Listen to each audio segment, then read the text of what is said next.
W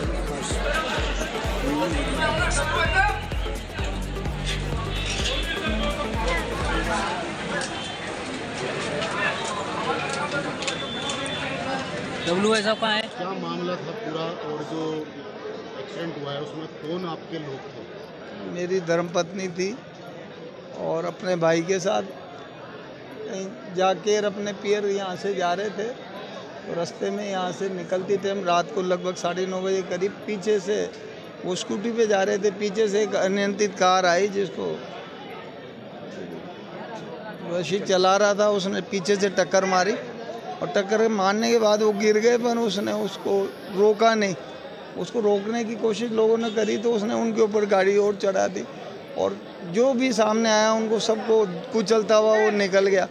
आगे जाके फिर उसको रोका, वो शराब के नशे में धुत था और करीब यहाँ से 5-6 किलोमीटर दूर से वो गाड़ी लहराते हुए चलाते हुए ला रहा, पर किसी भी ट्रैफिक कंट्रोल बोर्ड में ना किसी सिपाही ने कहीं उसको रोका नहीं गया। अगर उसको कहीं भी सिपाही खड़े रहते हैं, यातायात कर्मी खड़े रहते हैं, कहीं भी उसको रोक लिया जाता तो ऐसी दुर्घटना का अंजाम नहीं होता। क्या सरकार से अपील चाहोगे और क्या अपनी मांगे हैं?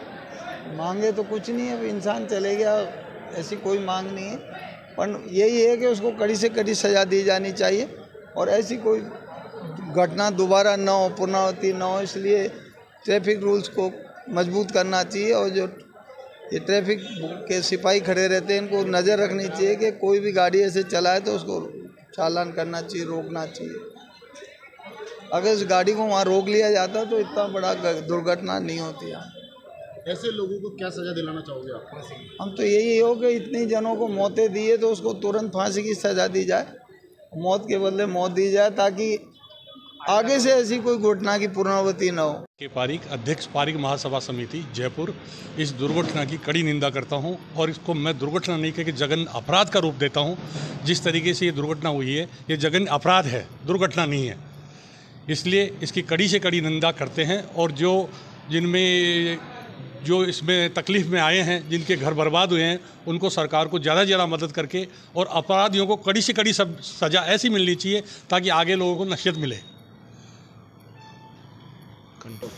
इस घटना के अंदर ये घटना नहीं है चला करके सोची समझी पहले से प्री प्लान्ड है, क्योंकि वो जो चालक था वो बिल्कुल अपने रात्रि 9:30-10 के बीच में जो दुखद घटना हुई है उसमें विभिन्न समाजों के कई लोग आहत हुए हैं और 2-3 तो ऑन द स्पॉट ही स्वर्गवासी हो गए। यह एक षड्यंत्र पूर्वक की गई कार्रवाई है तथा षड्यंत्र को मूल रूप देने के लिए ये कार्य दुर्घटना बताई गई। मैं जितने भी किसी भी समुदाय के लोग हैं, जो भी हैं दुर्घटनाग्रस्त हुए हैं, मृत्यु हो गई है, उन सब के लिए 1-1 करोड़ रुपए की मांग करता हूं। साथ ही मैं ये और चाहता हूं कि उनके परिवार में से एक सदस्य को सरकारी नौकरी दी जाए ताकि वो अपना जीवन यापन या आराम से कर सके और गुजारा कर सके। रात को नारगढ़ थाने के अंतर्गत 9:30-10 बजे जो घटना हुई इसकी मैं घोर निंदा करता हूं। जो व्यक्ति गाड़ी चला रहा था वो शराब के नशे में धुत था। उसने 8-9 आदमियों को कुचल दिया वहाँ, जिसमें से 3 की तो डेथ हो गई और बाकी अभी हॉस्पिटल में अपने जीवन से जूझ रहे हैं। मैं सरकार से ये मांग करता हूँ कि 1 करोड़ रुपए प्रति व्यक्ति को जो भी स्वर्गवासी हो गए और 10 लाख घायलों को दिया जाना चाहिए और उसके परिवार के एक को परमानेंट नौकरी दी जानी चाहिए। ये मेरी सरकार से मांग है। 10 आदमी घायल हो गए जो बेचारी ज़िंदगी में खड़े नहीं हुए, इनको फांसी की सज़ा होनी चाहिए और कम से कम 1-1 करोड़ रुपए एक परिवार को मुआवजा मिलना चाहिए और घायलों को 10-10 लाख रुपए की सहायता गवर्नमेंट को देनी चाहिए और परिवारजनों में से एक आदमी को, एक परिवारजनों को सरकारी 1-1 व्यक्ति को देनी चाहिए।